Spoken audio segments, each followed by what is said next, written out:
Hello, my friends. Just yesterday, Russia started an aggressive attack towards the Ukrainian village of Novopavlivka. They even entered this settlement with 10 of the vehicles, landing infantry forces. They lost some of the vehicles on the way, and today we have the confirmation that all of them were kaputted. And just some of them were lucky enough to surrender. Let's watch some of the images from the place. Yeah, sorry, I had to apply my own censorship for this platform. Those are not flatlined Russian soldiers, but those who surrendered to some of the Ukrainian warrior or the group of the warriors.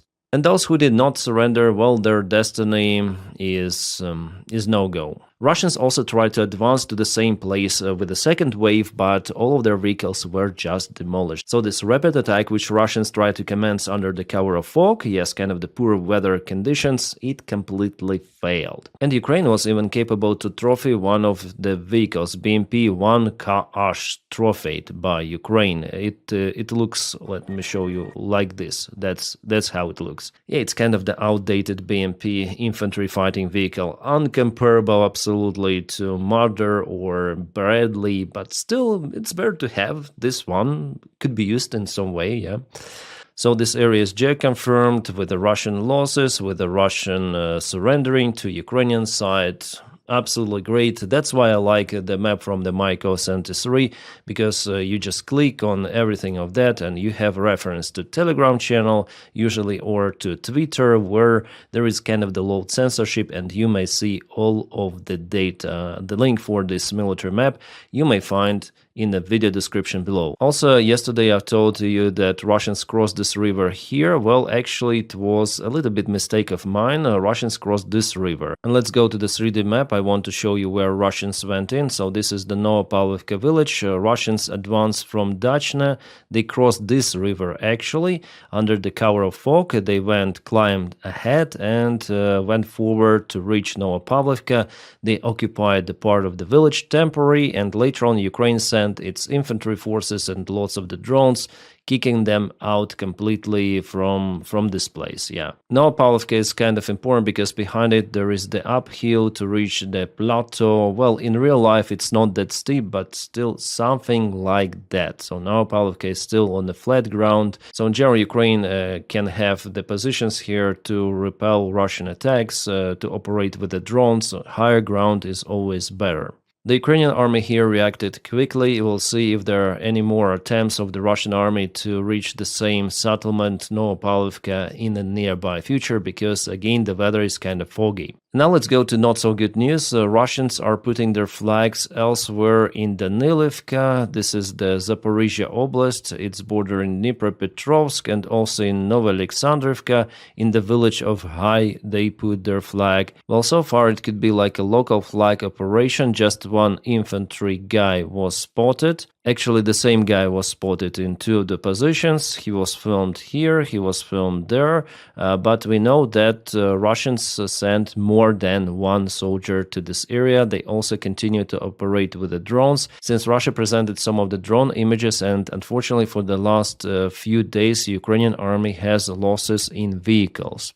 Danilivka here on the south, it was confirmed that Russia reached this road, which is connecting Alexandrivka and Pokrovske, yeah, with southern villages and Hulaypole itself. So this supply connection is being cut. The only way for Ukraine to receive supplies to Hulaypole is using this road. And that unfortunately requires for Ukraine to reorganize the entire defense. So this is Pokrovsk on the top. Hulaypole is now under the threat, connection lost. So you have two of the separate lines here and from the south. The only connection is possible is via this road between those, yeah, which makes it more difficult in a way. Also, for the last 24 hours, Russia moved gradually to reach Zatisha with the gray zone, yes, but it's the substantial movement. You see, lots of the fields were occupied. To understand this move, we need to go to this map of the same analytic. So it was confirmed also by the deep state military map that here it was update. Russia took those fields with the main forces also on the south, but the gray area expanded towards the Tisha, and Russians are very, very close to Hulaypole. I guess they will occupy Vesela and Zeleny High very, very soon. Also Vysoke village, and after Zatisha, that's straight way to Gulaipole, which is used to be the main supply hub for Ukraine and the defense spot of the eastern Zaporizhia region. So yeah, it's very, very complicated. That's what I'm saying here. It's the honest analysis, my friends. I'm telling you the things as they are. At the beginning of the video, I usually tell about positive news, as it happened with that failed attack. But from my side, you will see the truthful information. I'm not making up the stuff. It is really happening. We can see it on independent analysis, yeah, those analytics. And I'm not like this Ukrainian commander Manko, colonel commander of the assault forces of Ukraine, who say that we stopped Russians, we stopped everything. Again, every day he records those kind of the videos, and people just hate him. Ukrainian military, Ukrainian officers, Ukrainian volunteers. He is now this iconic Ukrainian incompetent commander, and we are making fun of him. Ukrainians, yeah, we're making fun of him because he posts absolutely bullshit, and before he leaked some of the secret materials to TikTok. As for me, he would fit perfectly into Kadyrov's army, even with his beard style and with the nonsense he speaks out there. So every Ukrainian, like here is Sternenko making fun of him, and the fact that Syrskyi keeps this colonel on his position, oh my god. This is terrible, guys. Really terrible. Well, guys, let's try to predict what it's gonna be here. I think the same as in Pokrovsk. Russia now mastered the infiltration tactics, so they will get closer to Gulaipole and they will try to send some of the infantry even across the river, because the river is kind of thin here. So at first they'll occupy this territory, and then occasionally some of the blocks, some of the streets, some of the households, and finally they'll infiltrate the entire Gulaipole and they will use it as their supply hub to advance further. And after Gulaipole we have this defense line that goes over here, and Russians will also try to penetrate it somewhere in Priluki, advancing from Rivnapila, which has been occupied recently. And there is the freeway to Zaporizhia. Zaporizhia is over here, not really far away from the place. And here I cannot show you this video, guys. Here Ukrainian soldiers unfortunately were trapped. They surrendered to Russians but were unalived. There was the drone video published, so Russians continue to commence their war crimes, and this battalion Ruzzians, the Russian Nazi battalion, really Nazi battalion, they published on their Telegram page that if you send us those kind of the videos, we're gonna pay for them. The videos with basically where they cancel flatline Ukrainian soldiers who surrendered, so they're cheerful about it. I mean, a Russian Ruzzians battalion, and they are willing even to send some sort of the crypto. So they're gonna pay for those terrible images. So Ruzzians is one of the absolute barbarian battalions out there in Russia. They're totally inhumane and Nazis. Yeah, they're Nazis fighting for Russia. And they do Nazi stuff. Ukraine doesn't do those things, but Russians, they do. By the way, the Finnish court jailed Jan Petrovsky to the life term in prison. He was accused of the war crimes. He left Russian Federation to Finland. Somehow he was caught there. Ukraine tried to negotiate the extradition of Jan Petrovsky, who was one of the founders of Ruzzians battalion, back to Ukraine, but Finnish court refused, and now it's the final verdict, life term in prison. Yeah, Finnish court sentenced Ruzzians leader Jan Petrovsky to life imprisonment for war crimes in eastern Ukraine. They commenced those war crimes unaliving not just Ukrainian military servicemen, but also local civilians. Also, Finnish court deported back to Russia one of the ex-Wagner mercenaries who went to Finland and tried to ask for political asylum. So here he goes, screams something.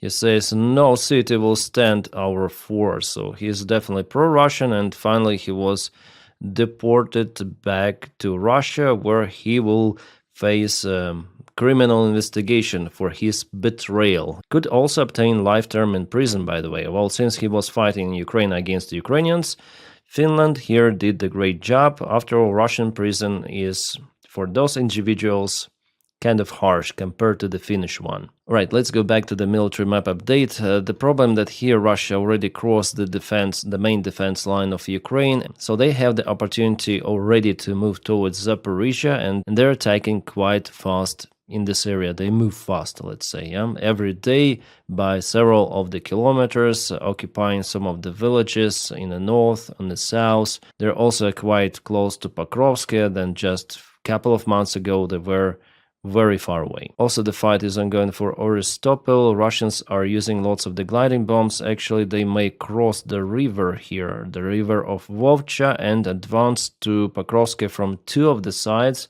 Is it possible? Well, yeah, from this side, they might go. There is the river that divides Alexandrivka and Pokrovsk, but they already crossed it, or tried to cross it in Velika Mikhailovka, and from that village they might go to Pokrovsk, cutting this supply line, also posing the threat for Ukrainian group in Podharlivka and Andriivka Klivtsova, those two main villages here.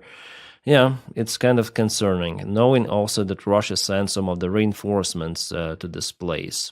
And just right now we have a new update about the Ukrainian successful counterattack in Kupiansk. Well, you see that Ukraine lost some of the vehicles, but Ukraine tries also to counterattack. This has just happened, so we don't have this information on the map.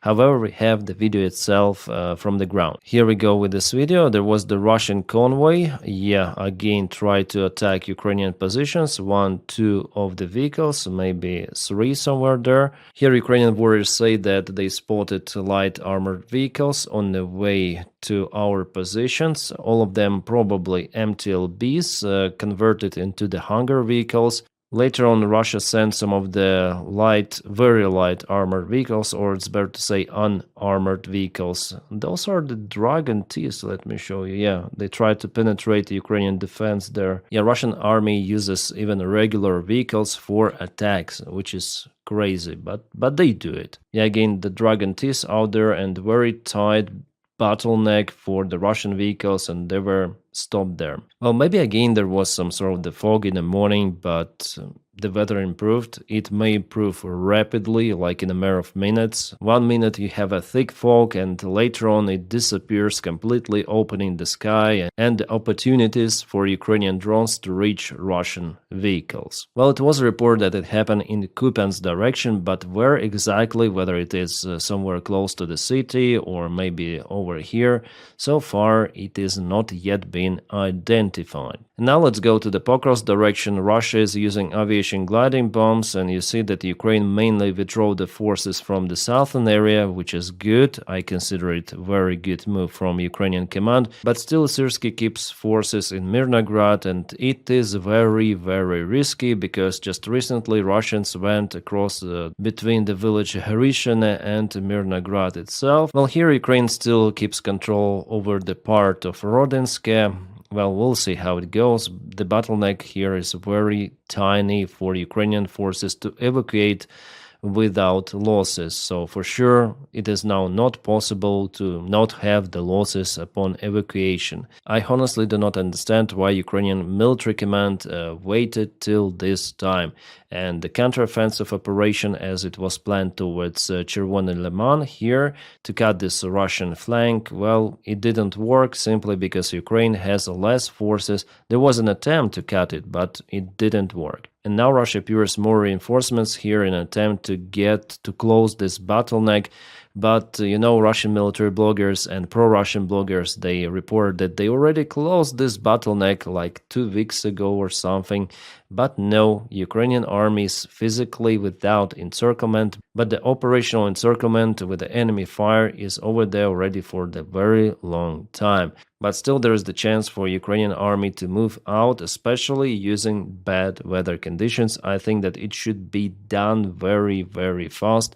Otherwise, it could be very late, and if Ukrainian group of the soldiers, they're not thousands of the soldiers, but hundreds could be, and just imagine them being encircled, it could be a great demotivation factor for Ukrainian army in general and for Ukrainian society. If Russia would show those images of our guys being surrendered to them, it will confirm the incompetence of Ukrainian military command, especially if Russians would start to do some war crimes as they do. I hope that they will not do it, but you never know with the Russians. It is just terrible what they do on the front lines. Against Ukrainian soldiers, against civilians, it is crazy. In Konstantinivka, everything is pretty much standard, but Ukraine lost quite a lot of the vehicles. That's what I'm telling you, that for the last few days, the losses in Ukrainian vehicles skyrocketed, even compared to the Russian ones. Unfortunately, Ukraine tries to counterattack in some of the spots, and that leads to more losses. Yeah, it was on the way. Ukraine tried to send reinforcements, and this tank was chased by the drone. Two of the tanks, as it was confirmed by analytics, geolocated, and one more tank and one more tank. So Ukraine needs more vehicles because, yeah, here one more vehicle. And unfortunately, Russians are moving forward, and they're using drones here elsewhere, also behind Konstantinivka already. And there is also one more issue, that Russia extended the drone range for the fiber optic drones up to 50 kilometers. Yes, now they have those coils, kind of big coils, but they allow those drones to fly for a very, very long distance. It is very bad. Ukraine is also working on those technologies to boost the production of the fiber optic drones, but for now Russia has advantage in that. Well, Ukraine has advantage in the ground drone usage. Ukraine uses those drones for evacuations, for blowing up Russian positions, for multiple of the purposes. The ground drones are used by Ukraine everywhere. Let's go back to the front lines. Here near Siversk, there was the small counteroffensive operation of Ukrainian army, where some of the Russians were even imprisoned. GIA confirmed, yeah, at least one of the Russian soldier was there, and he surrendered to Ukrainian group. And Ukrainians, they never do those kind of the crazy stuff as Russians do to Ukrainians. I mean, war crimes. For Ukraine, it's important to imprison actually Russian soldiers because there are many Ukrainian soldiers in the Russian captivity. It's called an exchange fund to get Ukrainian guys back. All right, Liman direction, there was the light movement of the Russian army. Here they entered this forest with their main forces, and for Liman, everything is not so good. Liman will be occupied. There is no way Ukraine may defend this city because of the lack of supplies. I already told you the story with those bridges which were bombed by Russia. So for now, for Ukraine, it's very, very hard to get something into Liman. I just found a video with some of the use of the ground drone. So here it is. The ground drone, it goes into some sort of the underground dot position. It just sneaks there and kabooms the entire place. Nothing is left. So guys, those events are pretty much main ones which happened on the front lines. Two kaputted Russian attacks, convoys, those are the good news in general, yeah.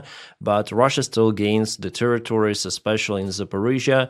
Mirnograd still holds Pokrovsk, mostly occupied, but also partially holds. There are a couple of the streets still left fully under Ukrainian control, and Russians cannot physically encircle Ukrainian group, closing the bottleneck. Those are good, bad news as usual. And more with my next update. I'm gonna probably record the video in the morning, and if you want to support my job, I film daily. Now I film 2 videos a day. I decided to experiment with that. So if you want to support my job, please follow me on Patreon. The link for it is in the video description just below, or on membership of the channel. Press the join button somewhere here if you really have this opportunity and willing to support my channel. If not, just press like to this video and subscribe for the channel. That is how you boost the video in YouTube algorithms. Thank you so much for that as well. My friends, I wish you all a peaceful sky wherever you are, and have a great time.